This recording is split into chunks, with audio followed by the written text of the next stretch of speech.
Hello, नमस्कार। स्वागत करता हूं मैं आप सभी का आपके अपने channel study for civil services में। दोस्तों, यहां पे हम लोग इंटरनेशनल अफेयर्स और बायलैटरल रिलेशंस के करंट अफेयर्स आपके साथ जून से लेकर जनवरी तक बाइलिंगुअल यानी हिंदी और इंग्लिश दोनों ही भाषाओं में डिस्कस कर रहे हैं। तो अपना आज का लेसन शुरू करने से पहले मैं एक गुजारिश करना चाहूँगा। हमारे कुछ पेड कोर्सेज चलते हैं जहाँ पे हम लोग यूपीएससी और अलग अलग स्टेट सर्विसेज की तैयारी करवाते हैं, स्टडी मटेरियल प्रोवाइड करते हैं और साथ साथ आपको गाइडेंस भी देते हैं।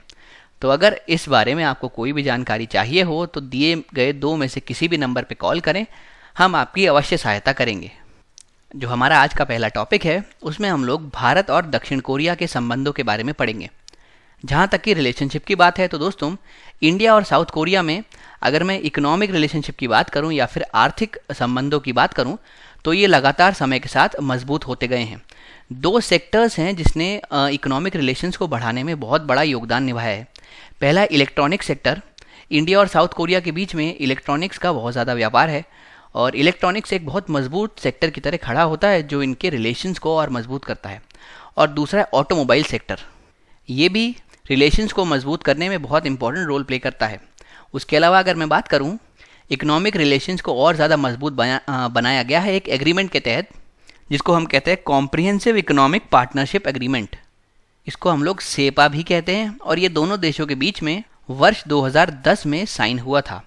इस एग्रीमेंट के तहत इंडिया और साउथ कोरिया के बीच में एक फ्री ट्रेड एग्रीमेंट को लागू करने के लिए दोनों ही देशों ने कदम उठाए थे। यानी दोनों ही देशों ने एक दूसरे को मुक्त व्यापार क्षेत्र का दर्जा दिया था। उसके अलावा अगर आप इन दोनों का दृष्टिकोण देखेंगे तो वो भी काफ़ी हद तक एक जैसा ही है।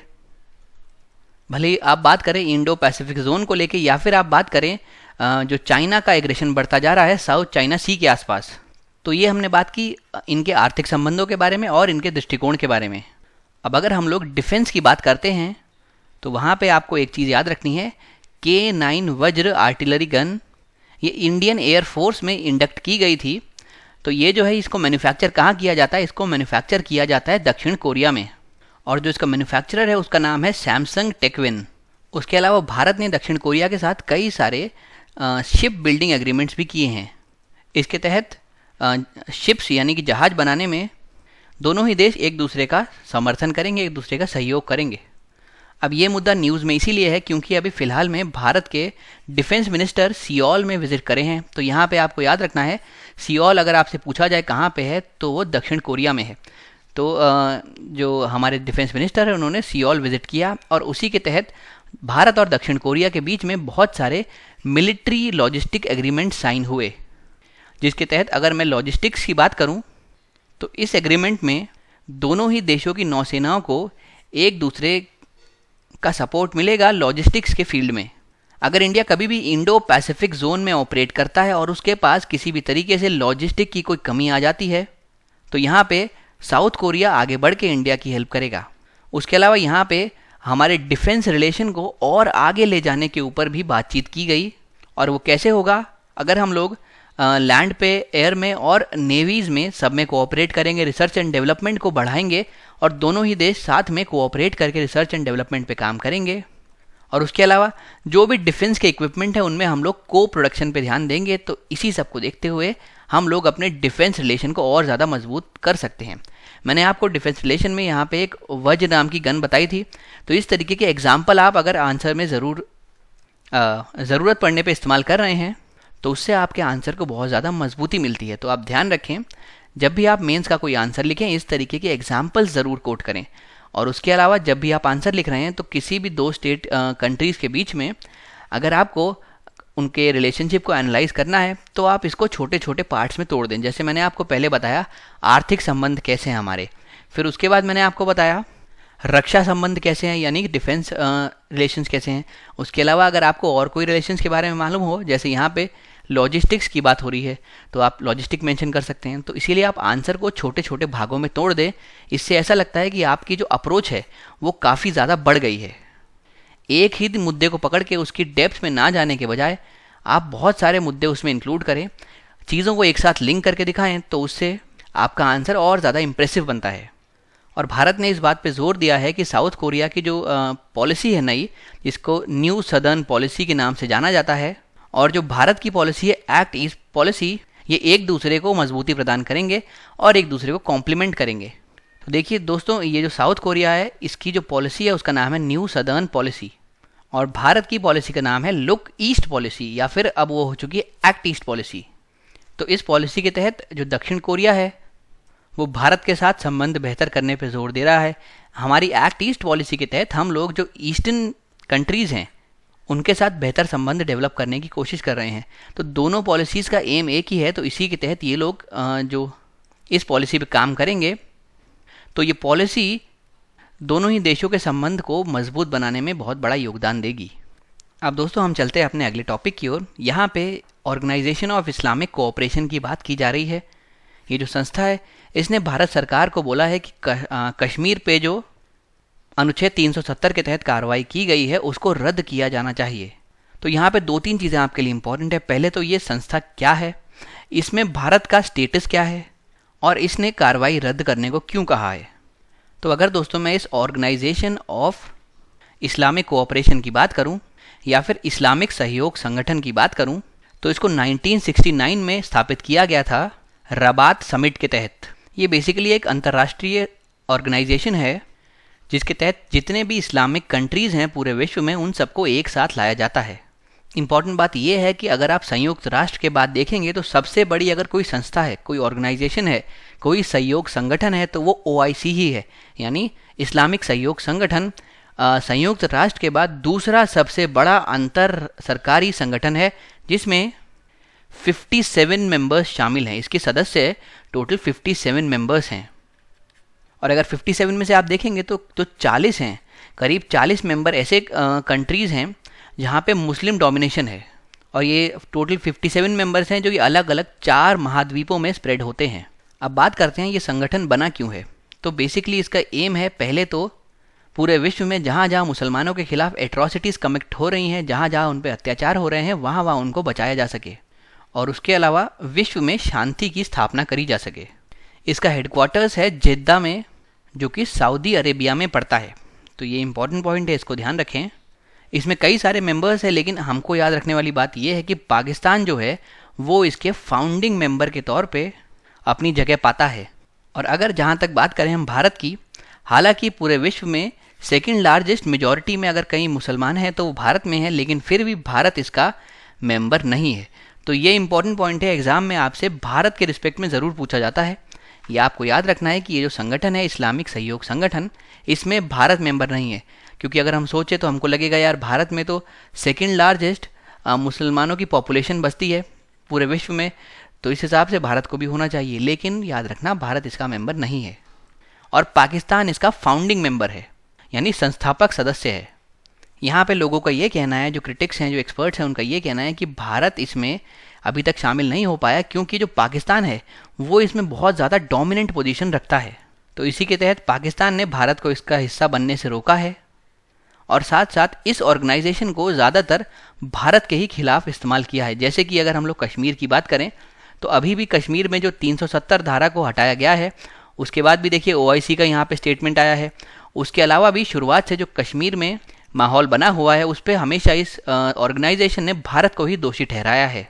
हालांकि भारत बहुत लंबे समय से चाह रहा है कि वो इसका मेंबर बन सके, लेकिन फिर भी पाकिस्तान कहीं ना कहीं रास्ते में उसके अड़चन पैदा कर देता है। इनफैक्ट अगर आप इस ऑर्गेनाइजेशन की एक चीज़ देखेंगे तो यहाँ पे एक अलग से छोटा सा ग्रुप बना हुआ है जिसका नाम रखा है कश्मीर कॉन्टैक्ट ग्रुप। और ये जो संगठन है, छोटा सा ग्रुप है, इसमें पाकिस्तान क्योंकि डोमिनेंट पोजीशन प्ले करता है तो इसी वजह से वो हिंदुस्तान पे आरोप लगाता है कि वो कश्मीर में मानवाधिकारों का उल्लंघन कर रहा है। अगर मैं बात करूं तो OIC का UN में देखें तो यहाँ पे सिर्फ उसका ऑब्जर्वर स्टेटस है। तो ये भी थोड़ा इंपॉर्टेंट पॉइंट है, इसको आप ध्यान रखें कि OIC यानी कि जो संस्था है ये इस्लामिक सहयोग संगठन, इसका ऑब्जर्वर स्टेटस है यूनाइटेड नेशंस या फिर संयुक्त राष्ट्र में। यहाँ पे एक बहुत अच्छा इवेंट हुआ था वर्ष 2019 में, मार्च के महीने की बात है, जब गेस्ट ऑफ ऑनर के तौर पे भारत के एक्सटर्नल अफेयर मिनिस्टर्स को यहाँ पे आमंत्रित किया गया था। ये पहली बार था जब किसी भी इंडियन लीडर को इस पर्टिकुलर संगठन की किसी मीटिंग में इनवाइट किया गया हो। तो ये बहुत बड़ा एक लैंडमार्क डिसीजन माना जाता था उस समय। अब हम चलते हैं यहाँ पे न्यूज़ पे। अगस्त 2019 में हुआ क्या था, आर्टिकल 370 के तहत जम्मू कश्मीर को जो स्पेशल स्टेटस मिला हुआ था उसको रिवोक कर लिया गया था और स्टेट को बाइफरकेट कर दिया गया था 2 यूनियन टेरिटरीज में। तो इस ऑर्गेनाइजेशन ने ये कहा है कि इंडिया को अपने इस पूरे एक्शन पे, पूरे मूव पे सोचना चाहिए और इसको जल्दी से जल्दी समाप्त कर देना चाहिए या फिर रिवोक कर लेना चाहिए। और इस बात का आश्वासन देना चाहिए कि जो नॉन कश्मीरीज हैं उनको आज भी कश्मीर में प्रॉपर्टी खरीदने ना दी जाए और जो सब अधिकार सिर्फ कश्मीरी को मिले हुए थे वो कश्मीरीज के पास ही रहें। भारत की पोजीशन इस पे ये रही है कि भारत कह रहा है ये हमारा आंतरिक मुद्दा है, इंटरनल मैटर है और ऐसे आंतरिक मुद्दे पे अंतर्राष्ट्रीय हस्तक्षेप की कोई आवश्यकता नहीं है। अब हम चलते हैं अगले टॉपिक पे। यहाँ पे हम लोग ब्रेक्सिट के बारे में पढ़ेंगे। दोस्तों ये जो वर्ड है इसमें 2 शब्द छुपे हुए हैं। ब्रेक्सिट यानी BR से तो हो गया ब्रिटेन और एग्जिट से हो गया एग्जिट। यहाँ पे फोकस क्या किया जा रहा था कि ब्रिटेन का एग्जिट कराया जा सके यूरोपियन यूनियन से और इसी के लिए पूरा ये मुद्दा चल रहा था। अब एक बार हम लोग इसके बैकग्राउंड में कुछ चीज़ें समझते हैं और फिर जानते हैं कि आज वर्तमान में क्या स्थिति चल रही है। तो ये कहानी शुरू होती है 23 जून 2016 से, जब ब्रिटेन में एक रेफरेंडम हुआ। रेफरेंडम समझ लीजिए एक तरीके के डायरेक्ट इलेक्शंस हैं जिसमें लोगों को किसी भी मुद्दे पे वोट करने को कहा जाता है। इसी रेफरेंडम के तहत जो भी लोग ब्रिटेन के निवासी थे उन्होंने वोट किया कि ब्रिटेन को यूरोपियन यूनियन से अलग किया जाए। अब हम थोड़ा सा और इसके पीछे जाते हैं और देखते हैं ब्रिटेन ने कब ज्वाइन किया यूरोपियन यूनियन को। तो देखिए यूरोपियन यूनियन से पहले एक उसी का एंसेस्टर था जिसको यूरोपियन कम्युनिटी कहा जाता था। ब्रिटेन ने या फिर यूके की बात करें तो यूके ने इस यूरोपियन कम्युनिटी को 1973 में ज्वाइन किया है। तब से ब्रिटेन और यूरोपियन कम्युनिटी या फिर जो बाद में यूरोपियन यूनियन बन गया उसके जो रिलेशन है उसमें उतार चढ़ाव आते रहे हैं। बेसिकली ये सब कैसे डेवलप हुआ, देखिए द्वितीय विश्व युद्ध जब ख़त्म हुआ और जब कोल्ड वॉर ख़त्म हुई तो उसके बाद जो वेस्ट यूरोपियन कंट्रीज़ है यानी जो पश्चिमी यूरोपियन कंट्रीज़ हैं उन्होंने फोकस करना शुरू किया रीजनल इंटीग्रेशन पे, जिसके तहत यूरोपियन नेशंस में पीस बना रहे यानी शांति बनी रहे और स्थिरता बनी रहे यानी कि स्टेबिलिटी भी बरकरार रहे। तो इसी के तहत एक ट्रीटी की गई जिसका नाम है ट्रीटी ऑफ पेरिस 1951 की। और ये जो ट्रीटी ऑफ पेरिस है इसी के तहत इस यूरोपियन कम्युनिटी की स्थापना हुई जिसको हमने यहाँ पे पढ़ा था। उसके कुछ समय बाद एक ट्रीटी ऑफ रोम कंडक्ट की गई जो कि 1971 में हुई थी। उसके तहत हम लोगों ने और ज़्यादा फोकस करना शुरू किया इकोनॉमिक इंटीग्रेशन पे। जब एक बार कोल्ड वॉर ख़त्म हो गया तो उसके बाद जो हमने अभी पढ़ा यूरोपियन कम्युनिटी थी उसको अपग्रेड कर दिया गया यूरोपियन यूनियन में और वो वर्ष था 1992 और वो जो ट्रीटी जिसके तहत ये हुआ था उस ट्रीटी का नाम है मैस्ट्रिच्ट ट्रीटी। इसका प्रोनाउंसिएशन आप एक बार देख सकते हैं, बाकी ये इसकी स्पेलिंग है। और इसको हम लोग ट्रीटी ऑफ EU के नाम से भी जानते हैं क्योंकि इसी ट्रीटी के तहत जो यूरोपियन कमीशन है उसको अपग्रेड करके यूरोपियन यूनियन बना दिया गया था। अब यूरोपियन यूनियन बनने से हुआ क्या, एक तो यूरोपियन यूनियन में जो जो देश शामिल हैं, मान लीजिए जो बड़ा वाला हमने गोला बनाया ये यूरोपियन यूनियन का है और ये छोटे वाले गोले उसके अंदर शामिल कंट्रीज़ हैं। तो जो भी कंट्रीज़ उसके अंदर शामिल है उनमें जो बॉर्डर के कंट्रोल्स होंगे यानी जो देश की सीमा के ऊपर कंट्रोल्स लगाए जाते हैं, रेगुलेशन लगाए जाते हैं, वो कम हो जाएंगे।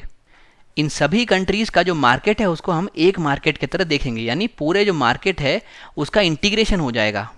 और इसके तहत एक करेंसी यहाँ पे इंट्रोड्यूस की गई जिसको कहा गया यूरो और ये कॉमन करेंसी होगी इन सभी कंट्रीज़ में जो कि यूरोपियन यूनियन के अंतर्गत आती हैं।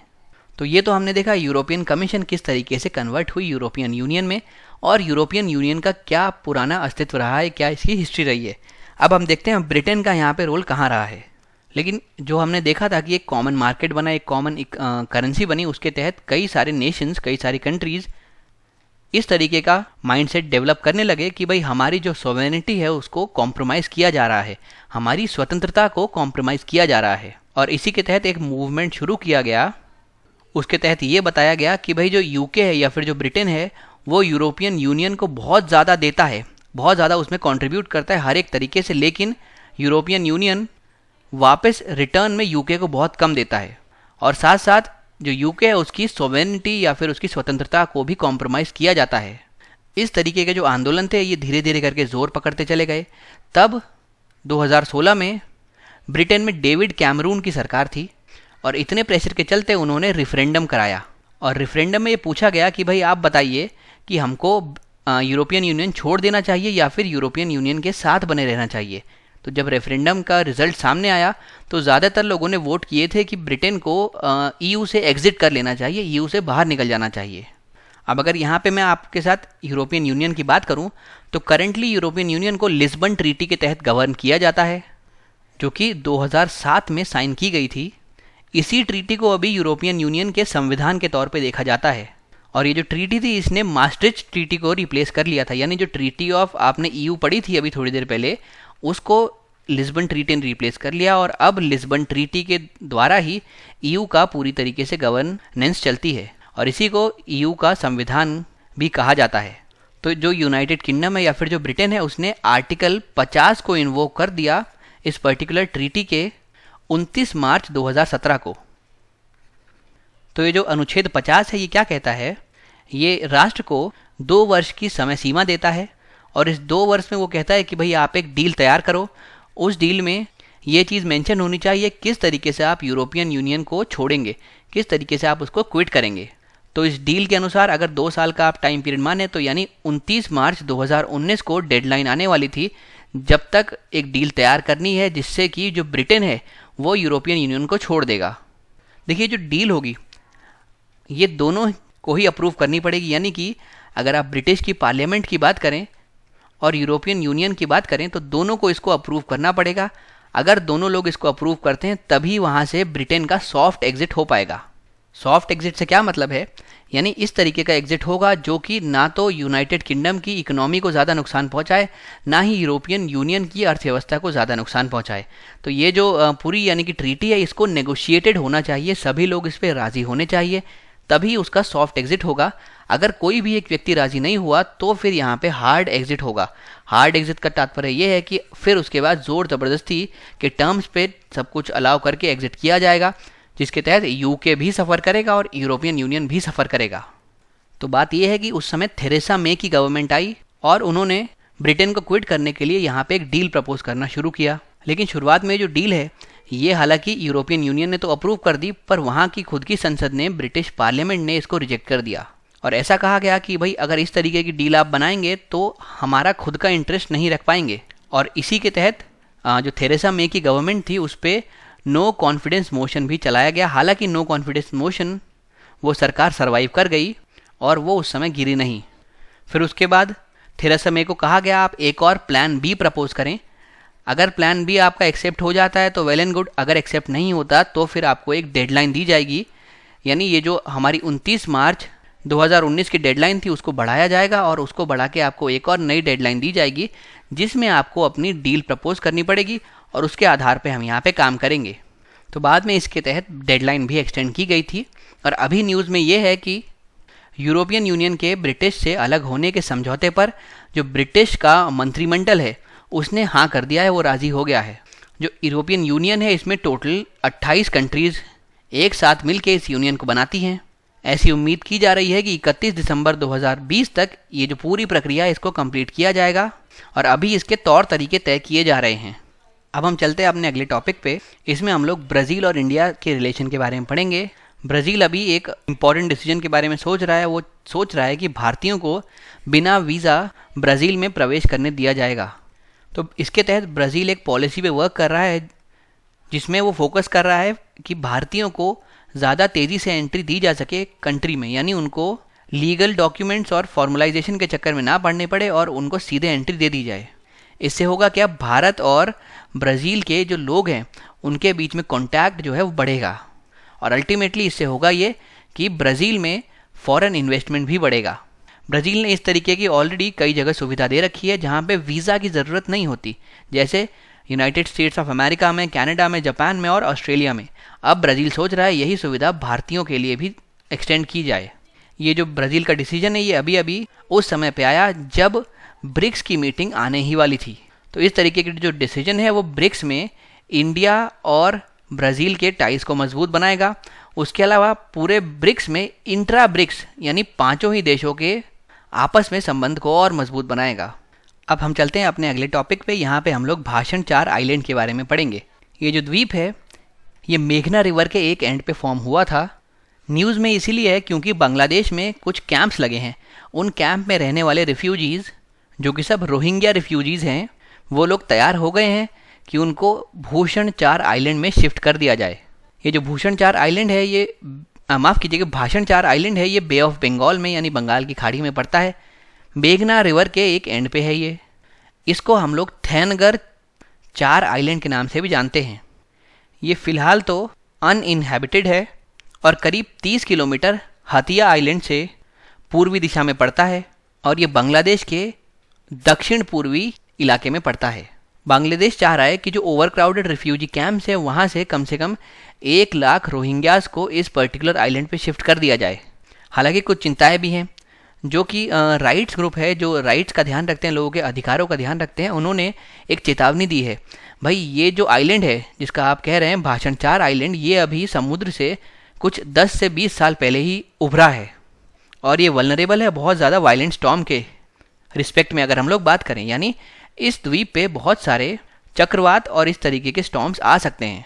जो मेघना रिवर की एस्चुरी है जहाँ पे ये आइलैंड लोकेटेड है, यहाँ पे पहले भी बहुत भयंकर शक्तिशाली चक्रवात आए हैं जिसके तहत काफ़ी लोगों की मृत्यु भी हो गई थी। और अगर अब रोहिंग्या को इन आइलैंड पे शिफ्ट कर दिया जाए तो संभवतः उनको भी इन्हीं परेशानियों से गुजरना पड़ेगा। अगर कोई इस तरीके का भयंकर चक्रवात आ गया तो उनको बचाने के लिए कोई बैकअप प्लान नहीं होगा। अब हम चलते हैं अपने अगले टॉपिक पे। यहाँ पे हम मोतीहारी अमलेखगंज पाइपलाइन के बारे में बात करेंगे। ये जो पाइपलाइन है ये एक पेट्रोल की पाइपलाइन है। तो ये बनता है प्री का पहला क्वेश्चन। प्री का दूसरा क्वेश्चन बनता है कि कौन से 2 देशों के बीच में इस पाइपलाइन के लिए बात चल रही थी और कौन से 2 देशों ने मिलकर इसको इनॉग्रेट किया है। तो आपको ध्यान रखना है, भारत और नेपाल ने मिलकर इस पाइपलाइन को इनॉग्रेट किया है। और कैसे किया है? तो जो दोनों ही देशों के प्रधानमंत्री हैं उन्होंने वीडियो कॉन्फ्रेंसिंग के ज़रिए इस पर्टिकुलर पाइपलाइन को इनॉग्रेट किया है।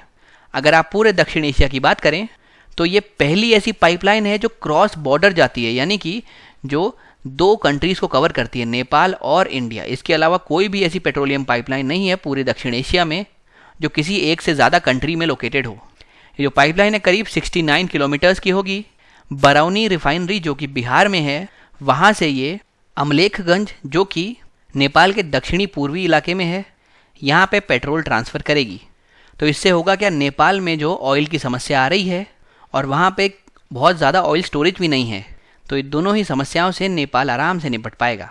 अगर इसकी कैपेसिटी बोलें तो इसकी कैपेसिटी करीब 16,000 किलोलीटर्स की होगी। और जो नेपाल है वो लैंडलॉक्ड है, यानी सभी तरफ से वो ज़मीन से घिरा हुआ है। इसमें कोई भी तरफ से इसका तटीय इलाका नहीं है। इस वजह से जो ट्रांसपोर्टेशन की कॉस्ट आती है यहाँ पे तेल ट्रांसपोर्ट करने के लिए, वो बहुत ज़्यादा आती है, क्योंकि पहले किसी तट पे तेल को आपको भेजना पड़ेगा, वहाँ से फिर यहाँ पे लाया जाएगा। तो अब ये जो पाइपलाइन बन गई है इसके तहत ये जो ट्रांसपोर्टेशन की कॉस्ट है इसमें भारी गिरावट आएगी, जो कि नेपाल के हित में रहेगा। फिर हम चलते हैं अपने अगले टॉपिक पे। इसमें भारतीय प्रवासी की बात करेंगे। फिलहाल संयुक्त राष्ट्र की एक रिपोर्ट आई है। उस रिपोर्ट के आधार पे जो भारत का डायस्पोरा है, यानी भारत के जो प्रवासी हैं, पूरे विश्व में सबसे ज़्यादा हैं। करीब बात करें तो 17.5 मिलियन हैं ये। एक अंतर्राष्ट्रीय प्रवासी स्टॉक 2019 पॉपुलेशन का डेटा सेट है, पॉपुलेशन का डेटा सेट है, जहाँ पे आर्थिक और सामाजिक मामलों का जो विभाग है वो जनसंख्या के बारे में डेटा रिलीज़ करता है।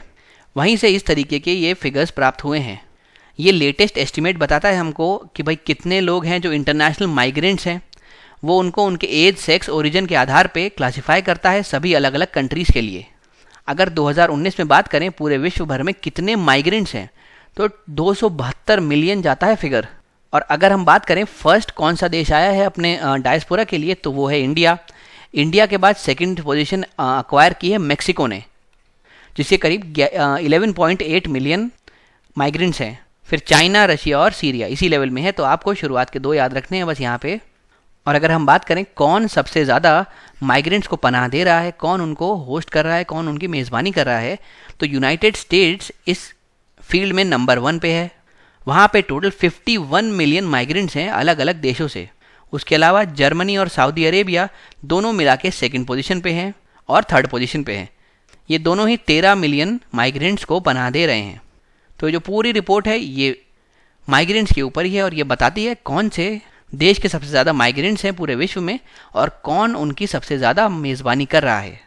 अब दोस्तों हम लोग चलते हैं अपने अगले टॉपिक की तरफ। यहाँ पे हम लोग डेटा के लोकलाइजेशन के बारे में बात करेंगे, यानी डेटा का स्थानीकरण। देखिए जैसे जैसे टेक्नोलॉजी में डेवलपमेंट आ रहा है, आर्टिफिशियल इंटेलिजेंस बढ़ती जा रही है, सोशल मीडिया बढ़ रहा है, इंटरनेट ऑफ थिंग्स जैसी चीज़ें धीरे धीरे टेक ओवर कर रही हैं, तो यहाँ पे एक कंसर्न पैदा हो जाता है, वो होता है कंसर्न ऑफ प्राइवेसी। अब सोशल मीडिया ने इतने ज़्यादा मोबाइल्स तक, इतने ज़्यादा हाथों तक पहुँच बना ली है कि इंटरनेट हर एक आदमी के लिए एक्सेसिबल है। अब ऐसे में आपका जो डेटा है क्या वो सिक्योर्ड है, क्या मेरी प्राइवेट इन्फॉर्मेशन मेरे सिक्योर्ड है या फिर वो किसी और के पास लीक हो सकती है। तो ये सब जो कंसर्न्स है इनको एड्रेस करने के लिए एक यहाँ पे रेगुलेशन के तौर पे लाया गया था डेटा लोकलाइजेशन का क्लॉज। इसका तात्पर्य है कि जो डेटा है, मान लीजिए कोई डेटा है जो भारत में जनरेट हुआ है, तो अगर यहाँ पे जनरेट हुआ है तो कंट्री की सीमाओं के अंदर ही उस डेटा को रखना है, उससे वो बाहर नहीं जाना चाहिए। तो डेटा जो है वो लोकल बना रहा, यानी कि उसी कंट्री के अंदर बना रहा। अब बात करते हैं क्यों ज़रूरी है। सबसे पहले मैंने आपको बताया कि प्राइवेसी, इसका बहुत ज़्यादा खतरा हो रहा है, किसी की प्राइवेट इन्फॉर्मेशन लीक हो जाए। सोशल मीडिया का बहुत आप देख रहे हैं गलत इस्तेमाल किया जा रहा है, तो उसी सब के तहत हमको एक प्राइवेसी का कंसर्न बना रहता है। उसको एड्रेस करने के लिए इस तरीके के प्रोविजन ज़रूरी हैं। साथ साथ कई सारे ऐसे डेटाज होते हैं जो नेशनल सिक्योरिटी के लिए इम्पॉर्टेंट है, हमारे देश की सुरक्षा के लिए इम्पॉर्टेंट है। अगर इस तरीके के जो डेटा हैं वो कहीं बाहर लीक हो गए या फिर किसी ऐसी कंट्री के हाथ में पहुंच गए जो भारत का हितैषी ना हो, तो भारत के खिलाफ षड्यंत्र रच सकता है इसी डेटा के आधार पे। इसीलिए बहुत ज़रूरी है कि वो डेटा जो है वो हमारी ही सीमाओं के अंदर बना रहे, जिससे कोई भी प्राइवेसी का खतरा ना हो, कोई सिक्योरिटी का खतरा ना हो। उसके अलावा आरबीआई ने एक कमेटी का गठन किया था यहाँ पे जस्टिस BN श्री कृष्णा के अंडर। ये जो एक्सपर्ट ग्रुप था, इस एक्सपर्ट ग्रुप में ने भी यही रिकमेंड किया कि डेटा का लोकलाइजेशन होना चाहिए। उसके अलावा अगर कभी फॉरेन सर्विलेंस हो रही हो, यानी कि मान लीजिए कोई बाहरी देश हमारे ऊपर जासूसी करने की कोशिश कर रहा हो, तो अगर ऐसे में हमारे पास डेटा लोकलाइजेशन का कोई क्लॉज होगा तो हमारा डेटा प्रोटेक्टेड रहेगा, बाहर वाले लोगों के हाथों में नहीं लगेगा, जिससे कि इंडिया की सिक्योरिटी को खतरा नहीं रहेगा। अब हम देखते हैं न्यूज़ क्या है। आपको मालूम है जो RCEP है उसमें भारत ने पार्टिसिपेट करने से मना कर दिया है। उसकी वजह से भारत का जो डेटा लोकलाइजेशन वाले प्लान्स थे वो फ़िलहाल स्थगित कर दिए गए हैं। यानी अब जो इंडिया प्लान कर रहा था कि डेटा लोकलाइजेशन रूल्स सभी कंपनीज़ पे इम्पोज करेगा, वो होना संभव नहीं हो पाएगा। हुआ ये था कि अप्रैल 2018 में रिजर्व बैंक ऑफ इंडिया ने एक घोषणा की थी जिसके तहत ये बोला गया था कि जो भी सिस्टम प्रोवाइडर्स हैं, वो सिस्टम जो प्रदाता हैं, वो अपना सारा डेटा और इम्पॉर्टेंटली जो डेटा पेमेंट सर्विसेज से रिलेटेड है उसको भारत में ही स्टोर करें। ऐसा पेमेंट से रिलेटेड डेटा आपके भारत के बाहर नहीं जाना चाहिए। लेकिन अब ये डेटा लोकलाइजेशन का जो क्लॉज हम लोग लगाना चाह रहे हैं, क्योंकि RCEP में हमने शामिल होने से मना कर दिया, तो इस वजह से ये पूरी चीज़ अभी बीच में ही रह गई है और ये कंप्लीट नहीं हो पाई। अब हम लोग बात करते हैं अपने अगले टॉपिक के बारे में। यहाँ पे भारत और सऊदी अरब के रिलेशंस के बारे में हम लोग समझेंगे।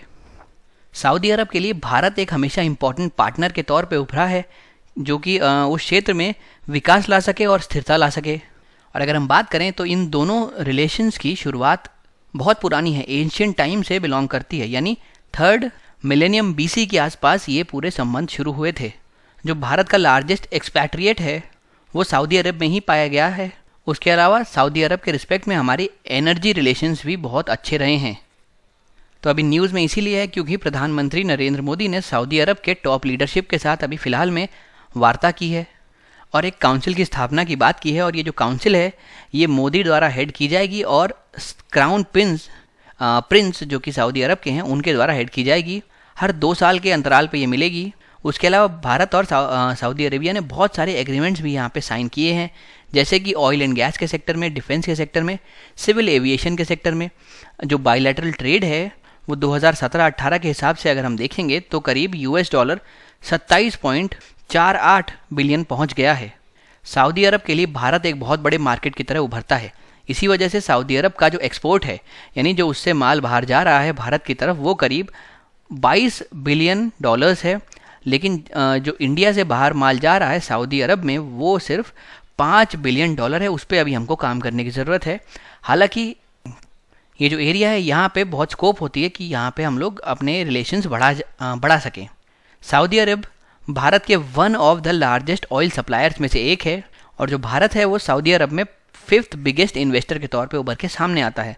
तो इसी तरीके से आपने देखा यहाँ पे इकोनॉमिक रिलेशन, ट्रेड रिलेशंस, उसके अलावा कितना इसमें इन्वेस्टमेंट किया है, कितना ट्रेड आगे पीछे हुआ है।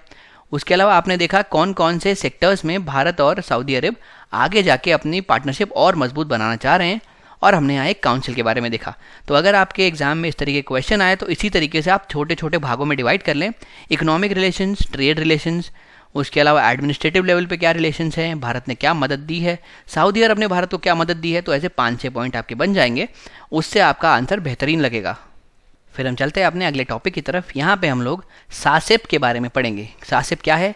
South Asia cooperative environment programme, यानी दक्षिण एशिया का सहकारी पर्यावरण पे फोकस्ड एक कार्यक्रम है।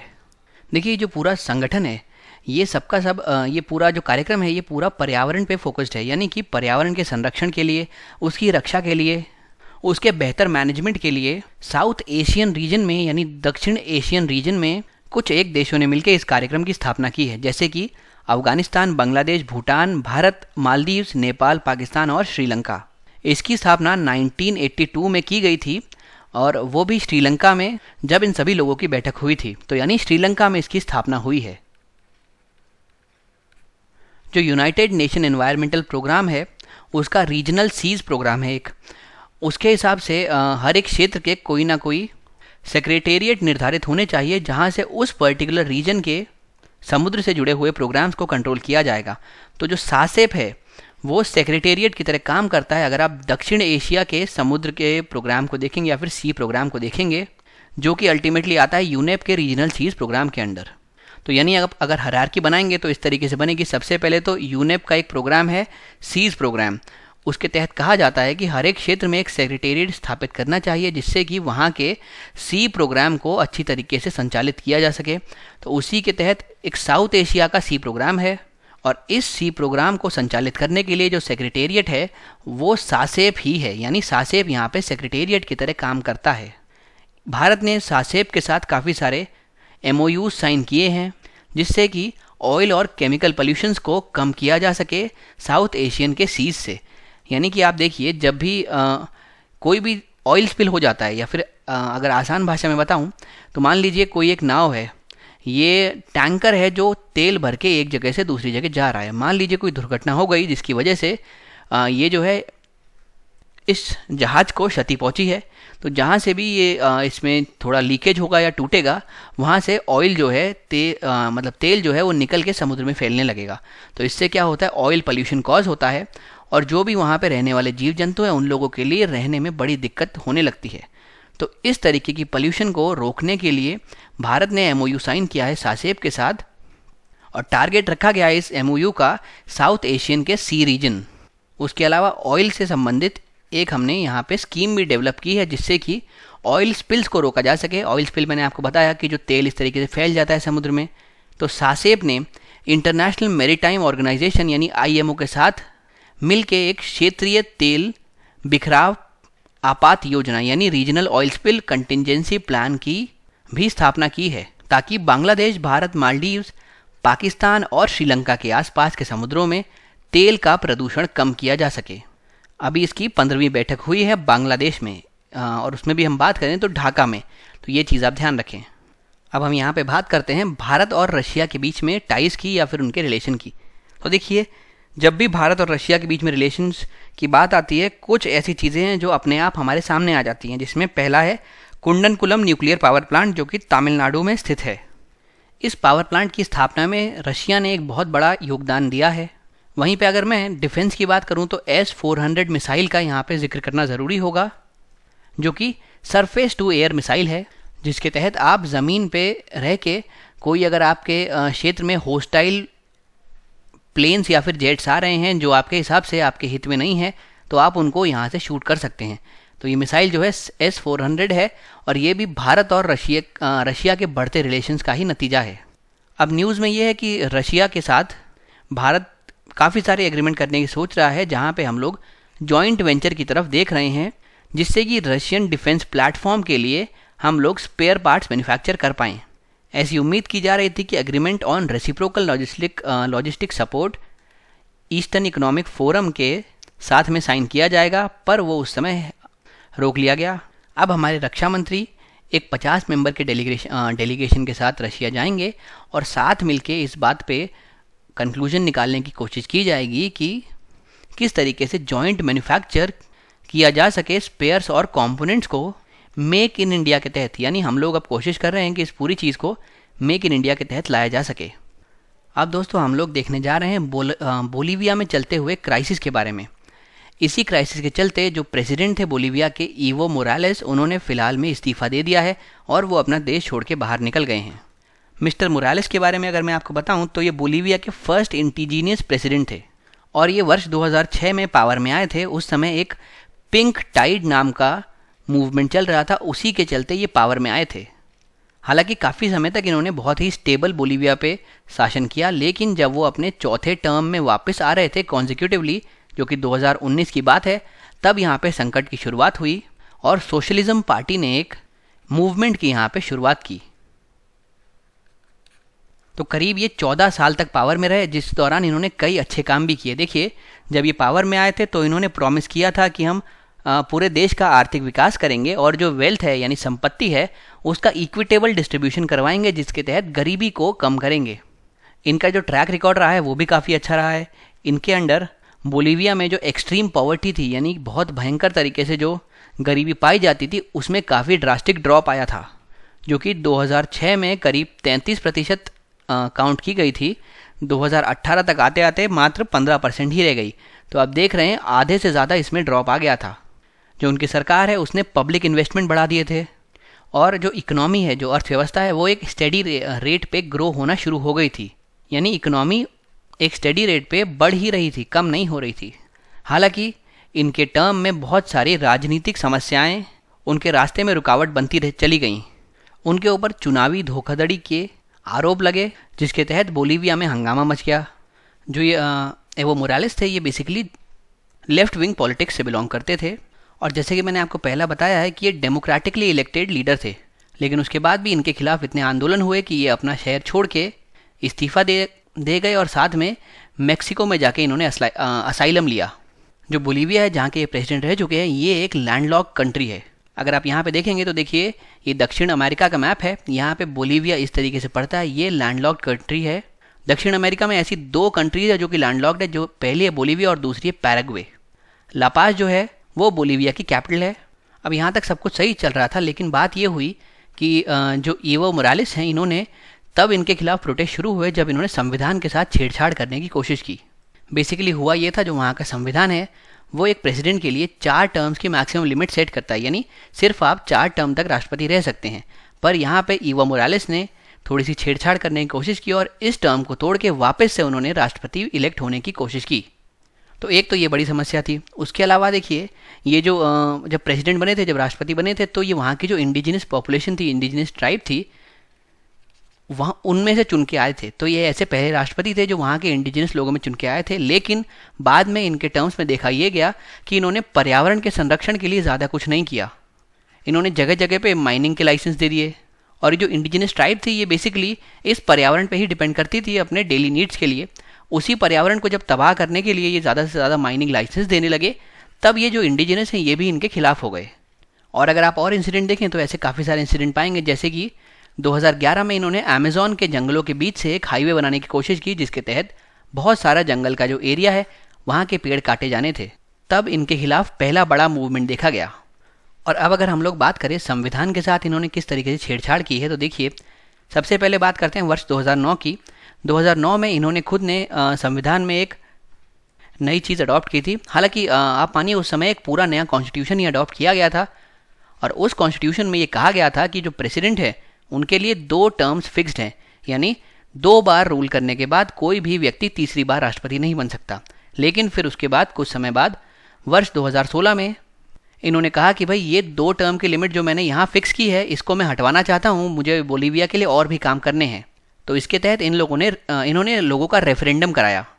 रेफरेंडम में ज़्यादातर लोगों ने, यानी कि करीब 51% मेजॉरिटी ने कहा कि भाई नहीं, 2 टर्म ही रहने दो, तीसरी बार हमको वही सेम राष्ट्रपति नहीं चाहिए, हम किसी और को राष्ट्रपति चुनेंगे। तो अब जो ये रेफरेंडम हुआ, ये जो हमारे राष्ट्रपति थे ईवो मोरालेस, उनको पसंद नहीं आया। इस रेफरेंडम के खिलाफ वो गए वहाँ के सुप्रीम कोर्ट में। सुप्रीम कोर्ट में केस चला, सुप्रीम कोर्ट ने निर्णय दिया कि हाँ चलो ठीक है, 2 बार से भी ज़्यादा कोई राष्ट्रपति रह सकता है। उसके तहत तय किया गया कि ठीक है, हम 4 टाइम राष्ट्रपति का टेन्योर फिक्स करेंगे, यानी 4 बार कोई व्यक्ति राष्ट्रपति रह सकता है कॉन्जिक्यूटिवली। तो भैया इसके तहत अभी इलेक्शंस हुए 2019 में। इन इलेक्शंस में जब 2 कैंडिडेट्स खड़े हुए, एक तो ये ईवो मोरालेस थे और सामने की तरफ दूसरे कैंडिडेट खड़े हुए थे जिनका नाम था कार्लोस मेसा। तो उन लोगों के खिलाफ उन लोगों के इलेक्शन के लिए वोटिंग हो रही थी। तो अब यहाँ पे एक बड़ा अनइवन बिहेवियर देखा गया। जब इनके लिए वोटिंग हो रही थी तो एक टाइम 47% के आसपास जैसे इनको वोट मिले तो उस टाइम सारे वोटिंग सिस्टम शटडाउन हो गए, एकदम से बंद हो गया। और थोड़ी देर बाद न्यूज़ आई कि भाई 47% के साथ ये जो ईवो मोरालेस हैं वो यहाँ पे राष्ट्रपति बन चुके हैं, ये सीट जीत चुके हैं। उसी के बाद से इनके खिलाफ आरोप बढ़ने लगे। लोग कहने लगे इन्होंने जो चुनाव के रिजल्ट्स हैं उनमें धांधलीबाजी की है, धोखाधड़ी की है। तो जो ये चुनाव यहाँ पे चुनाव के रिजल्ट दिखाना रोका गया था, उसी के ऊपर 20 अक्टूबर से लोग सड़कों पर उतर आए। लगातार प्रोटेस्ट हो रहे हैं, लोग एजिटेशंस कर रहे हैं। फिर हुआ ये कि एक ऑर्गेनाइजेशन ऑफ अमेरिकन स्टेट्स है जिसको ऑब्जर्वर के तौर पे बुलाया गया था इस इलेक्शन में। इसने फिर फाइनल अपना वर्डिक्ट दिया और कहा कि हाँ भाई, चुनाव के रिजल्ट्स में गलती हुई है, धोखाधड़ी हुई है। तो जैसे ये रिपोर्ट आई उसके बाद से जो आंदोलन है वो और ज़्यादा बढ़ गए। इतने ज़्यादा वायलेंट होने के बाद जो यहाँ पे पुलिस थी और जो वहाँ के मिलिट्री चीफ थे, उन्होंने बोला कि प्रेसिडेंट आप भाई इस्तीफ़ा दे दीजिए, क्योंकि आने वाले समय में हो सकता है सिचुएशन कंट्रोल के बाहर हो जाए। तो जैसे ही मिलिट्री ने इनके ऊपर जो सपोर्ट था उसको वापस लिया, वैसे ही इन्होंने इस्तीफ़ा दे दिया। और इस्तीफ़ा देने के बाद ये मेक्सिको में असाइलम लेने के लिए चले गए। तो ये बेसिकली है पूरा बोलीवियन क्राइसिस। इसमें आपके लिए इंपॉर्टेंट है बोलीविया की लोकेशन। ज्योग्राफी पर्सपेक्टिव में आपके लिए लोकेशन के ऊपर बेस्ड एक क्वेश्चन आ सकता है। अब हम चलते हैं अगली न्यूज़ की तरफ। इसमें हम लोग यूएस और नाटो के बीच में संबंध देखेंगे और देखेंगे अभी रिसेंट यूएस ने क्या डिसीजन लिए हैं नाटो के बजट के मामले में। तो भाई सुनने में आ रहा है कि अमेरिका ने नाटो के बजट में कुछ कटौती करी है, लेकिन वहीं पे जो जर्मनी है वो अपना पेमेंट यहाँ पे इंक्रीज़ करेगा। जो ट्रम्प सरकार है लगातार उन्होंने आरोप लगाए हैं कि नाटो में बेसिकली जो भी कंट्रीब्यूशन है वो यूएस ही कर रहा है और बाकी जो यूरोपियन नेशंस हैं वो काफ़ी पीछे रह जाते हैं। और पॉइंट आउट करके इन्होंने जर्मनी का नाम लिया था कि जर्मनी तो बहुत ही पीछे रह रही है। और उसने जो एक बार कमिटमेंट किया था कि कम से कम 2% अपने जीडीपी का डिफेंस पे खर्च करेगा, उसमें भी जर्मनी पीछे रह रहा है। अगर आप फिगर्स पे ध्यान दें तो वॉशिंगटन जो है वो करेंटली 22% पे करता है नाटो के बजट का, जो करीब $2.5 बिलियन होता है, और जर्मनी है करीब 14.8% पे करता है। अब ये जो नया एग्रीमेंट लाया गया है इसके तहत यूएस जो है वो अपना कंट्रीब्यूशन कम करेगा और कम करके लाएगा वो 16.35% पे, और जर्मनी अपना कंट्रीब्यूशन बढ़ाएगा, जिससे कि सब लोग एक लेवल प्लेइंग फील्ड पे आ सकें। अब अगर नाटो के बारे में बात करें तो नाटो को नॉर्थ अटलांटिक ट्रीटी ऑर्गेनाइजेशन के नाम से जाना जाता है। इसको साथ में नॉर्थ अटलांटिक अलायंस के नाम से भी जाना जाता है। और ये एक अलायंस है जिसमें टोटल 30 नॉर्थ अमेरिकन और यूरोपियन कंट्रीज एक साथ रक्षा संबंधी कार्यों में अपना योगदान देते हैं। इसका हेडक्वार्टर्स है बेल्जियम में, वो भी अगर हम लोग स्पेसिफिक बात करें तो ब्रुसेल्स में। फिर हम बात करते हैं कब इसका फॉर्मेशन हुआ, तो इसका फॉर्मेशन हुआ 4 अप्रैल 1949। कोल्ड वॉर से पहले का एरा है ये, और इसमें ऑफिशियल लैंग्वेज के तौर पे यूज़ की जाती है इंग्लिश प्लस फ्रेंच। तो ये कुछ फैक्ट्स हैं जो आपको याद रखने हैं। अब दोस्तों हम लोग चलते हैं अपने अगले टॉपिक की तरफ। यहाँ पे हम लोग बोगनविले के बारे में बात करेंगे। ये क्या है? ये एक टापू है, एक आइलैंड है पैसिफिक में। अब यहाँ पे न्यूज़ में इसीलिए है क्योंकि इस एरिया में एक रेफरेंडम कराया जा रहा है। रेफरेंडम में ये चीज़ तय की जाएगी क्या इन लोगों को पपुआ न्यू गिनी के साथ रहना है या फिर उससे स्वतंत्र होकर एक अलग कंट्री बनाना है। किसी भी कंट्री को अगर नेशन बनना हो तो सबसे बड़ा उसका सैंक्शन होता है जब उसको संयुक्त राष्ट्र एक कंट्री के तौर पे रिकॉग्नाइज कर ले। तो जो यूएन का रिकॉग्निशन है वो मोस्ट इंपॉर्टेंट है। अब ऐसा क्यों है? क्योंकि अगर संयुक्त राष्ट्र उसको रिकॉग्नाइज कर लेगा तो उसको वर्ल्ड बैंक और आईएमएफ जैसी संस्थाओं की सुविधा लेने में आसानी होगी, और साथ में जो उसकी करेंसी है, जो उसकी मुद्रा है, उसको भी रिकॉग्नाइज कर लिया जाएगा। और जो भी उसकी पेरेंट कंट्री है, जैसे कि इस केस में पपुआ न्यू गिनी की पेरेंट कंट्री है, अगर ये कल को गुस्से में आके बोगनविले के ऊपर किसी प्रकार का अग्रेशन करना चाहे तो संयुक्त राष्ट्र यानी कि यूएन से उस पर्टिकुलरली न्यू फॉर्म्ड कंट्री को प्रोटेक्शन मिलेगी। लेकिन ये सब तभी संभव है जब संयुक्त राष्ट्र आपको रिकॉग्नाइज कर ले। तो जो बोगनविले है ये बहुत ज़्यादा रिसोर्स रिच आइलैंड है और बहुत भयंकर तरीके से यहाँ पे डिपॉजिट पाए जाते हैं कॉपर के। हालांकि लगातार इसके रिसोर्सेज को एक्सप्लॉइट किया गया है। अभी अगर बात करें तो पॉलिटिकल तौर पे बोगनविले जो है ये एक ऑटोनॉमस रीजन है पपुआ न्यू गिनी में। ये जो इसको ऑटोनॉमी दी गई थी 2001 के एक पीस एग्रीमेंट हुआ था, उसी के तहत इस पर्टिकुलर रीजन को ऑटोनॉमी दी गई थी। जो लोग रेफरेंडम में इसमें वोट करने वाले हैं उनके पास दो ऑप्शंस होंगे, या तो वो वोट कर सकते हैं कि हम लोग पपुआ न्यू गिनी में ही रहें लेकिन हमको ज़्यादा ऑटोनॉमी दे दी जाए, या फिर वो वोट कर सकते हैं कि भाई हम एक इंडिपेंडेंस, एक स्वतंत्र देश बन जाएं। तो अगर मैप में आप देखेंगे तो यहाँ पे आपको दिखेगा बोगनविले, जो कि पपुआ न्यू गिनी में एक ऑटोनॉमस रीजन की तरह वर्क करता है। फिर हम चलते हैं इंडिया और जर्मनी के रिलेशंस पे। अभी फ़िलहाल में हुआ ये है कि जर्मन के federal chancellor Angela Merkel India visit पे आई थी। अक्टूबर-नवंबर के महीने में उनका 5वां राउंड था इंटर गवर्नमेंटल कंसल्टेशन का। तो जब वो आई थी तब उन्होंने पीएम मोदी के साथ मिलकर एक चीज़ पर रिट्रेट किया, यानी वापस से जोर दिया है कि इंडिया और जर्मनी के बीच में एक स्ट्रैटेजिक पार्टनरशिप एस्टैब्लिश हो चुकी है और इसको हम लोग और ज़्यादा आने वाले समय में मजबूत बनाएंगे, जो कि कॉमन वैल्यूज़ पे स्थित है। हम लोगों के बीच में जो लोकतंत्र के बारे में धारणा है, जो दृष्टिकोण है, वो भी एक जैसे हैं। उसके अलावा फ्री एंड फेयर ट्रेड को हम लोग प्रमोट करेंगे और इंटरनेशनल ऑर्डर को बनाए रखेंगे रूल्स के बेसिस पे।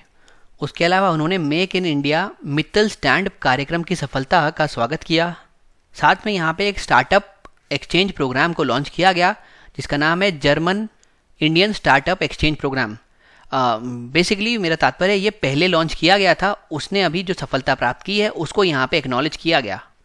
अब हम बात करते हैं ये जो प्रोग्राम लिखा हुआ आ रहा है make in India middle stand programme, ये क्या है। तो दोस्तों यहाँ पे हम लोग फोकस करते हैं कि जर्मन की मिडिल स्टैंड कंपनीज़ यानी मीडियम साइज्ड कंपनीज़ की एंट्री करवा दी जाए भारत में, जिसके तहत भारत में वो अपना पूरा कारोबार जमा सके। ये सितंबर 2015 से चलाया जा रहा है प्रोग्राम और ये चलाया जा रहा है बर्लिन में जो एम्बेसी ऑफ इंडिया है उसके द्वारा।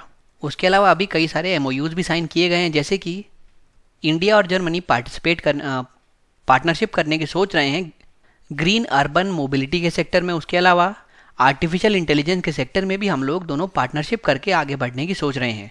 फिर स्मार्ट सिटीज़ नेटवर्क में जर्मनी और इंडिया दोनों कोऑपरेट कर रहे हैं और साथ में जो मरीन में कचरा पड़ा होता है, यानी समुद्र में जो कचरा आता है, भले ही माइक्रोप्लास्टिक हो भले ही कोई और कचरा हो, उनको कैसे हम प्रिवेंट कर सकते हैं, इस पे भी हम जर्मनी का सहयोग प्राप्त कर रहे हैं। उसके अलावा और भी MOU साइन किए गए हैं जहाँ पे हम लोग कोस्टल और मैरीटाइम टेक्नोलॉजी को कैसे बढ़ाया जा सके इस पे सोचेंगे, इस पे वार्तालाप करेंगे। और अगर मेडिसिन की फील्ड में बताएं तो आयुर्वेदा पे स्पेसिफिक फोकस कर रहे हैं, योगा पे फोकस कर रहे हैं, मेडिटेशन पे फोकस कर रहे हैं। तो हम लोग ऐसा सोच रहे हैं कि जर्मनी के साथ एकेडमिक कोलैबोरेशन करेंगे जिसके तहत आयुर्वेदा, योगा, मेडिटेशन जो है वो जर्मनी तक पहुंचाया जा सके और वर्ल्ड वाइड लेवल पे जितने लोगों को इसका फ़ायदा हो सके उनको ये फ़ायदा प्रोवाइड करा जा सके। अब हम चलते हैं अपने अगले टॉपिक पर। इसमें हम लोग बिम्स्टेक पोर्ट्स कॉन्क्लेव की बात करेंगे। इम्पॉर्टेंट इसीलिए है क्योंकि अभी आज तक का सबसे पहला BIMSTEC conclave of ports Visakhapatnam में होने जा रहा है नवंबर में। इसके तहत हम लोग ये कोशिश कर रहे हैं, पोर्ट्स यानी कि आपको मालूम है ये कहीं ना कहीं मैरीटाइम एरिया से रिलेटेड है, तो इसके तहत हम लोग बिम्स्टेक के अंदर जो भी सदस्य हैं उन सभी को एक साथ ला के आपस में मैरीटाइम कोऑपरेशन और कोऑर्डिनेशन बढ़ाने की कोशिश करेंगे, जिसके तहत जो भी बेस्ट प्रैक्टिसेस जिसके पास भी हो वो अपनी बेस्ट प्रैक्टिस शेयर कर सके साथ वाले मेंबर के साथ। जो बिम्स्टेक कंट्रीज़ हैं इनका शुरू से ही जो मेन ऑब्जेक्टिव रहा है वो रहा है कनेक्टिविटी। कैसे करके कनेक्टिविटी सुधारी जाए। कनेक्टिविटी किसी भी क्षेत्र में हो सकती है, इकोनॉमिक कनेक्टिविटी की बात कर सकते हैं, पॉलिटिकल कनेक्टिविटी की बात कर सकते हैं, और जैसे कि हम यहाँ पे कर रहे हैं मैरीटाइम कनेक्टिविटी सुधारने की बात की जा सकती है। अब हम लोग एक बार इसके बारे में थोड़ा और जानकारी एकत्रित कर लेते हैं। भाई जो बिम्स्टेक है ये बेसिकली 5 कंट्रीज़ को कनेक्ट करता है साउथ एशिया की, जिसमें है बांग्लादेश, भारत, श्रीलंका, भूटान और नेपाल, और साथ साथ साउथ ईस्ट एशिया की 2 कंट्रीज़ को कनेक्ट करता है जिसमें म्यांमार और थाईलैंड आते हैं। बिम्स्टेक जो रीजन है वो उसमें अगर आप सब मिला लें तो टोटल पॉपुलेशन करीब 167 बिलियन है, यानी पूरी वर्ल्ड की पॉपुलेशन की जो बिम्स्टेक है वो 22% कॉन्स्टिट्यूट करता है। और अगर GDP के टर्म्स में बात करें तो करीब $3.71 ट्रिलियन की ये इकोनॉमी कॉन्स्टिट्यूट करता है अगर आप एक साथ सबको ले लें तो। अगर आप बिम्स्टेक का फुल फॉर्म देखेंगे तो यहाँ पे आप पाएंगे कि ये है bay of Bengal initiative for multi sectoral technical and economic cooperation, यानी टेक्निकल और इकोनॉमिक एरियाज़ में हम लोग कोऑपरेशन के लिए एक संगठन यहाँ पे तैयार कर रहे हैं जिसका नाम दिया गया है बिम्स्टेक। ये बे ऑफ बंगाल के चारों तरफ वाली कंट्रीज़ हैं। तो कंट्रीज़ आपने यहाँ पे देख ही लिया। इसकी स्थापना हुई थी 1997 में, और अगर हम लोग इसके सेक्रेटेरिएट की बात करें तो इसका सेक्रेटेरिएट है ढाका, बांग्लादेश में। उसके अलावा इसकी एक आउटरीच समिट हुई थी और एक लीडर समिट हुई थी, दोनों 2016 में गोवा में कंडक्ट की गई थी। और अभी बिम्स्टेक के जो लीडर्स हैं उन्होंने प्रधानमंत्री श्री नरेंद्र मोदी की स्वेरिंग इन सेरेमनी या फिर ओथ टेकिंग जो सेरेमनी थी उसमें भी चीफ गेस्ट के तौर पे अपनी मौजूदगी दिखाई थी। तो ये जो सम्मेलन अभी हुआ था नवंबर में, जिसकी अभी हम बात कर रहे थे, पोर्ट कॉन्क्लेव, इसके तहत टोटल 5 सत्र हुए हैं। पहले सत्र की हम लोग बात करें तो वहाँ पे बंदरगाहों पर आधारित औद्योगिकी और पर्यटन विकास के क्षेत्र को आगे बढ़ाने के लिए सब लोग फोकस कर रहे थे। उसके अलावा जो बंदरगाह हैं यानी कि पोर्ट्स हैं, उनको किस तरीके से औद्योगिक क्लस्टर के रूप में विकसित करना है, इस पे भी हम लोग चर्चा कर रहे थे। फिर दूसरे सत्र की अगर हम लोग बात करें तो वहाँ पे हमने ये बात कही थी कि किस तरीके से बंदरगाह की और टर्मिनल्स की एकदम से विकास के क्षेत्र में भूमिका बढ़ती चली जा रही है। तीसरे सत्र में हम लोगों ने खतरों की सुरक्षा के ऊपर चर्चा की थी, और इसकी पूरी जो थीम थी वही थी सुरक्षित और संरक्षित बंदरगाह। जो चौथा सत्र था उसमें वैल्यूज़ को डिलीवर करने के ऊपर पूरे फोकस किया गया था, और उसके अलावा उसका उद्देश्य था कैसे कारोबार में सुगमता लाई जाए। जो अंतिम या फिर 5वां सत्र है उसमें ग्रीन पोर्ट ऑपरेशन के ऊपर फोकस किया गया है, यानी ग्रीन से आपको समझ में आ गया होगा कहीं ना कहीं इसमें पर्यावरण की बात की जाएगी। तो वही हम लोग जब पढ़ेंगे इसको तो पाएंगे कि इसमें पर्यावरण अनुकूल बंदरगाह किस तरीके से संचालित किया जाए, इस पे पूरा फोकस किया गया था। अब हम चलते हैं दोस्तों अपने अगले टॉपिक पे। यहाँ पे हम लोग काला पानी विवाद के बारे में बात करेंगे। सबसे पहले समझते हैं क्या है ये काला पानी विवाद। देखिए, उत्तराखंड बॉर्डर पे नेपाल, भारत और तिब्बत के ट्राई जंक्शन पे, यानी यहाँ पे कहीं पे काला पानी स्थित है, जो करीब 3600 मीटर की ऊंचाई पर है। भारत का ये कहना है कि ये जो 35 वर्ग किलोमीटर का इलाका है ये उत्तराखंड के पिथौरागढ़ जिले में आता है, लेकिन वहीं पे नेपाल इस बात से एग्री नहीं करता, और वो कहता है कि ये जो इलाका है काला पानी ये हमारे दाराचूला ज़िले में आता है। तो आप देख पा रहे हैं ये जो है ये यहाँ पे नेपाल का दाराचूला ज़िला है और ये नीचे वाला है पिथौरागढ़। तो इसी वजह से यहाँ पे वाद विवाद हो रहे हैं। वर्ष 1962 में भारत और चीन का जब युद्ध हुआ तो उसके बाद इस इलाके पर भारत के आईटीबीपी जवानों ने कब्जा कर लिया। दोनों देशों के बीच जो विवाद है वो महाकाली नदी के उद्गम स्थल को लेकर है। ये जो नदी है ये काला पानी इलाके से होकर गुजरती है, ये चीज़ आपको ध्यान रखनी है। वर्ष 1996 में काला पानी इलाके के संयुक्त विकास के लिए महाकाली संधि के तुरंत बाद नेपाल ने क्या किया, नेपाल की कम्युनिस्ट जो पार्टी थी उसने ये दावा करना शुरू कर दिया ये जो काला पानी है ये हमारे दाराचूला इलाके में आता है और ये नेपाल का हिस्सा है। इसके बाद से जब भी नेपाल में चुनाव हुए हैं तो काला पानी मुद्दा हमेशा नेपाल के दलों ने उठाया है। इसको भारत के खिलाफ दुष्प्रचार के तौर पे इस्तेमाल किया जाता है।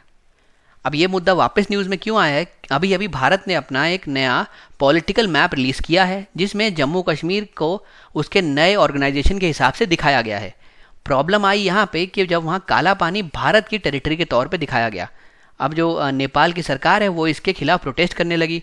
बोला भाई जो भारत का जो नया नक्शा है उसको ढंग से रिवाइज नहीं किया गया, उसमें आपने नेपाल के साथ बाउंड्री जो है उसको छेड़छाड़ करके दिखाया है। अब यहाँ पे हम जाते हैं थोड़ा बैकग्राउंड में। 1816 में एक ट्रीटी ऑफ सरगौली हुई थी जो कि ब्रिटिश और ईस्ट इंडिया कंपनी यानी ब्रिटिश की तरफ से और नेपाल सरकार के बीच में हुई थी, जिसके तहत नेपाल की वेस्टर्न बाउंड्री को मार्क किया गया था। अब लगातार कोशिशें चल रही हैं, भारत सरकार से भी लगातार वार्तालाप चल रही है कि ये काला पानी विवाद को जल्दी से जल्दी निपटाया जाए।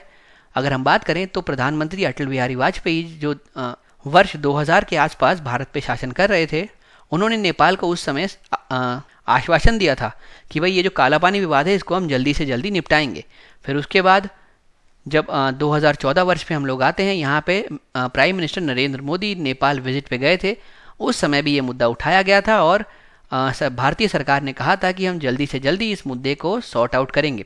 और आपको एक चीज़ और यहाँ पे जाननी चाहिए कि नेपाल के साथ एक तो चल रहा है काला पानी का मुद्दा, उसके अलावा एक उत्तर प्रदेश और नेपाल के बॉर्डर पे भी कुछ ऐसे इलाके हैं जहाँ पे नेपाल क्लेम करता है कि वो इलाके उसके एरिया में आने चाहिए, तो उन इलाकों पे भी ये विवाद है। तो ये जो दो चीज़ें हैं भारत और नेपाल के रिश्तों में थोड़ी सी खटास घोलता है। अब हम चलते हैं ब्रिक्स समिट 2020 पे। ये 11वां ब्रिक्स शिखर सम्मेलन है। कहाँ पे ऑर्गेनाइज किया जा रहा है? ये ब्राज़ील में ऑर्गेनाइज किया जा रहा है। इस साल फोकस किया जाएगा आतंकवाद को रोकने पे, और इसी के लिए 5 सब वर्किंग ग्रुप्स का निर्माण किया जाएगा जो कि अलग अलग स्फीयर्स में देखेंगे काउंटर टेररिज्म को, जैसे कि जो टेररिस्ट की फाइनेंसिंग होती है उस पर रोक कैसे लगाएं। उसके अलावा जो इंटरनेट को आजकल इस्तेमाल किया जा रहा है आतंकवादी संगठनों द्वारा, जिससे वो लोगों को ब्रेन वॉश कर देते हैं और उनके अंदर रेडिकल आइडियाज़ भर देते हैं, कैसे इस चीज़ को रोका जाए, कैसे रेडिकलाइजेशन को रोका जाए, और जो आतंकवाद की कैपेसिटी बिल्ड होती जा रही है कैसे इस कैपेसिटी बिल्डिंग को रोका जाए। तो इसके लिए 5 हमने ग्रुप्स बनाए हैं जो इन अलग अलग मुद्दों पे ध्यान देंगे। अगर थीम की बात करें तो ये इस बार का मुख्य विषय है ब्रिक्स नवोन्मेषी भविष्य के लिए आर्थिक विकास। ब्राज़ील जो है वो इस सम्मेलन को तीसरी बार मेज़बानी दे रहा है। यहाँ पे हम लोग देखेंगे कैसे हम लोग एक इनोवेटिव फ्यूचर की तरफ आगे बढ़ सकते हैं, साथ साथ इकोनॉमिक ग्रोथ को भी हम कॉम्प्रोमाइज़ ना करें, और कैसे हम डिजिटल इकोनॉमी की तरफ एक साथ काम कर सकते हैं जिससे डिजिटल इकोनॉमी को आगे बढ़ाया जा सके, और जो भी ट्रांस नेशनल क्राइम्स हो रहे हैं यानी एक नेशन से दूसरे नेशन के बीच में क्राइम हो रहे हैं उनको कैसे रोका जाए। साथ में इसी के साथ ब्रिक्स की बिजनेस काउंसिल भी होगी, और trade and investment promotion agencies के बीच में अलग अलग तरीके के MOUs भी यहाँ पे साइन होंगे। सम्मेलन में ब्राज़ील ने एक फैसला किया है कि वो भारत के नागरिकों को वीज़ा मुक्त यात्रा की सुविधा देगा, जो हमने पहले भी पढ़ा था। ये सम्मेलन है ये 2 दिन का है, यानी 2 दिवसीय है। शुरुआत में जब इसका निर्माण हुआ था 2009 में, तब ये ब्रिक्स ना होके सिर्फ ब्रिक था, BRIC, और इसमें सिर्फ 4 कंट्रीज़ थी जो कि थी भारत, ब्राज़ील, रूस और चीन, यानी B से ब्राज़ील, R से रशिया, I से इंडिया, C से चाइना। फिर वर्ष 2010 में यहाँ पे साउथ अफ्रीका को भी शामिल किया गया, जिसके बाद से ये जो संगठन है इसको ब्रिक्स कहा जाने लगा, यानी S जो है वो आखिरी साउथ अफ्रीका के लिए आया। तो आप ऐसे याद रखें कि भाई इस सीक्वेंस में भी S सबसे आखिरी में आता है, तो इसी वजह से जो साउथ अफ्रीका है वो सबसे बाद में जुड़ा 2010 में, वरना इसकी स्थापना वर्ष 2009 में ही कर दी गई थी। फिर हम चलते हैं अपने अगले टॉपिक में। इसमें हम लोग बता रहे हैं फिनलैंड को पूरे विश्व में सबसे यंगेस्ट PM अभी प्राप्त हुए हैं। 34 ओल्ड जो फिनिश पॉलिटिशियन है जिनका नाम है साना मैरिन, वो जो कि पहले कंट्री की ट्रांसपोर्ट मिनिस्टर थी, अब फिनलैंड की प्रधानमंत्री बनने के लिए तैयार हैं, और एक बार उनका जैसे ही प्राइम मिनिस्टर के तौर पे अपॉइंटमेंट हो गया तो वो पूरे विश्व की सबसे यंगेस्ट PM बन जाएंगी सिर्फ और सिर्फ 34 वर्षों में, यानी उनकी उम्र जो है वो 34 वर्ष की है, और इतने छोटे अभी तक पूरे विश्व में कोई भी प्रधानमंत्री नहीं हुए। इसके अलावा इस न्यूज़ में आपके लिए ज़्यादा कुछ इंपॉर्टेंट नहीं है। यहाँ पे बस एक फैक्ट आपको और ध्यान रखना है कि जो न्यूजीलैंड के प्राइम मिनिस्टर थे जैकिंडा आर्डेन वो 39 ईयर्स के, और जो यूक्रेन के होनचारुक वो 35 के थे। अब ये 34 के साथ सबसे यंगेस्ट PM बन चुकी हैं। अब हम चलते हैं अपने अगले टॉपिक पे। इसमें बेसिकली हुआ यह है कि एक्ट एक साइन किया गया है। उस एक्ट का नाम है 2020 नेशनल डिफेंस ऑथराइजेशन एक्ट। हुआ क्या है, इसके तहत अमेरिका के राष्ट्रपति डोनाल्ड ट्रंप ने वर्ष 2020 तक सशस्त्र बलों की 6ठी शाखा के रूप में अमेरिका का अंतरिक्ष बल लॉन्च करने का निर्णय लिया है, यानी कि US ने अपनी स्पेस फोर्स लॉन्च करने का निर्णय लिया है। ये वहाँ का जो सशस्त्र बल है उसकी 6ठी शाखा होगी। जो ऑलरेडी 5 है वो कौन सी? आर्मी, एयरफोर्स, नेवी, वो तो सब हमको पता है। एक है मेरीन्स और एक है कोस्ट गार्ड। इसमें करीब 16,000 एयरफोर्स और सिविलियन पर्सनल्स होंगे। तो आप ध्यान रखें इसकी जो अमाउंट रखा गया है वो 16,000 के आसपास रखा गया है।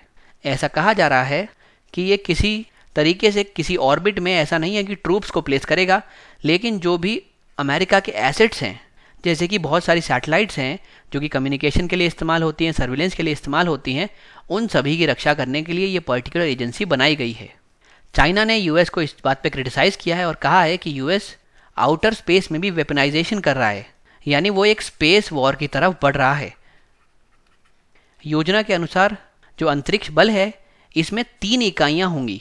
युद्ध संबंधी ऑपरेशन की निगरानी के लिए स्पेस कमांड का नेतृत्व सबसे वरिष्ठ जनरल या फिर 4 स्टार जनरल द्वारा किया जाएगा। स्पेस डेवलपमेंट एजेंसी नई नई इनोवेटिव टेक्निक्स के डेवलपमेंट और उनके आइडेंटिफिकेशन के कार्य करेंगी। और जो तीसरी इकाई है, देखिए ये हमने पहली पढ़ी है, दूसरी पढ़ी, अब इसके बाद जो तीसरी इकाई है वो है स्पेस ऑपरेशन फोर्स, जिसका गठन किया जाएगा एक्सपर्ट्स के हिसाब से। फिर हम चलते हैं अपने अगले टॉपिक की ओर। यहाँ पे हम लोग हाइपरसोनिक वेपन के बारे में बात करने वाले हैं। रशिया पहला देश बन गया है जिसने हाइपरसोनिक मिसाइल की टेक्निक को डिप्लॉय कर दिया है। हाइपरसोनिक यानी कि ऐसे वेपन, ऐसे हथियार जो कि 5 मैक की स्पीड से भी तेज़ ट्रैवल करते हैं, यानी करीब 6174 किलोमीटर पर आवर की स्पीड से तेज़ ट्रैवल करने की उनमें क्षमता होती है। 27 दिसंबर 2019 को रशिया ने इस मिसाइल को रूसी सेना में शामिल कर लिया है। ये साउंड की स्पीड से कहा जा रहा है कम से कम 20 टाइम्स तेज़ चलेंगे। तो आप देखिए साउंड कितनी तेज़ जाती है, उससे भी 20 गुना ज़्यादा तेज़ चलने की इन मिसाइल्स में, इन वेपन्स में क्षमता है। तो जो पहला मिसाइल है उसको यहाँ पे एवेनगार्ड हाइपरसोनिक ग्लाइड व्हीकल के तौर पे रिकॉग्नाइज किया जा रहा है और उसको वर्ष 2019 के दिसंबर महीने में आर्मी में इंडक्ट किया जाएगा। अभी ऑलरेडी एयर के द्वारा लॉन्च किया जाने वाला एक किंजाल हाइपरसोनिक मिसाइल है जो सर्विसेज में इंडक्ट कर दिया गया है। जो एवेनगार्ड है इसकी इंटर कॉन्टिनेंटल रेंज है, यानी कि एक कॉन्टिनेंट से दूसरे कॉन्टिनेंट पे जाकर भी ये क्षति पहुंचा सकता है। 20 टाइम्स तेज चलता है ये साउंड की स्पीड से और इसमें क्षमता है कि ये अपना कोर्स यानी कि जिस दिशा में जा रहा है उसको और अपने ऑल्टीट्यूड को चेंज कर सकता है टारगेट के अनुसार। और इसी वजह से ये सामने वाली जो देश है या फिर जो कॉन्टिनेंट है उसके रडार में कैच नहीं होगा, यानी उसके इंटरसेप्शन से इम्यून है। जो बेसिकली हाइपरसोनिक श्रेणी होती है ये इसमें जनरली जो साउंड की स्पीड है उससे 5 गुना तेज़ या उससे ज़्यादा तेज़ चलते हैं ये वाले मिसाइल्स। लेकिन जो एवेनगार्ड बनाया गया है ये तो 20 गुना तेज़ चलने की क्षमता रखता है। जो हमने किंजाल की बात की है, जो एक और हाइपरसोनिक है जिसको पहले ही सेवा में एंटर कर दिया गया, ये MiG-31 फाइटर जेट्स में लगाया जाता है और पिछले साल यानी 2018 वर्ष में इसको इंडक्ट किया था। इसकी स्पीड है 10 time faster than the speed of sound, यानी ध्वनि की गति से ये 10 गुना ज़्यादा तेज़ चल सकता है और ये करीब 2000 किलोमीटर से ज़्यादा की दूरी पे भी दुश्मन को नुकसान पहुंचा सकता है। ये न्यूक्लियर वॉरहेड कैरी कर सकता है और साथ में इसमें क्षमता है कि जो लैंड पे टारगेट्स हैं उनको भी हिट कर सकता है और जो नेवी की शिप्स हैं उनको भी हिट कर सकता है। वहीं पे अगर आप एवेनगार्ड की बात करें तो इस मिसाइल सिस्टम में 600 किलोमीटर दूर स्थित लक्ष्य को सफलतापूर्वक नष्ट करने की क्षमता है। करीब 200 किलोग्राम भारी है ये और परमाणु हथियार ये भी ले जाने में सक्षम है और एक्सट्रीम टेम्परेचर में भी ये मिसाइल सर्वाइव कर सकता है, यानी अगर तापमान 2000 डिग्री सेल्सियस तक भी पहुंच जाए तो भी ये मिसाइल सर्वाइव कर जाएगा। इसका जब से ऑफिशियल अनावरण हुआ है उससे पहले इस प्रोजेक्ट को प्रोजेक्ट 4202 के नाम से भी जाना जाता था। इसको भी आपको ध्यान रखना है, इंपॉर्टेंट पॉइंट है। तो दोस्तों अपने इस लेक्चर में हम यहीं तक के टॉपिक का डिस्कशन रखेंगे। आने वाले लेक्चर्स में हम आगे के टॉपिक्स आपके साथ डिस्कस करेंगे। मैं उम्मीद करता हूँ इस लेक्चर सीरीज से आपकी मदद हो रही होगी और आपके कॉन्सेप्ट्स क्लियर हो रहे होंगे। आप पूरे लेक्चर में मेरे साथ बने रहे इसके लिए मैं आपका धन्यवाद करता हूँ।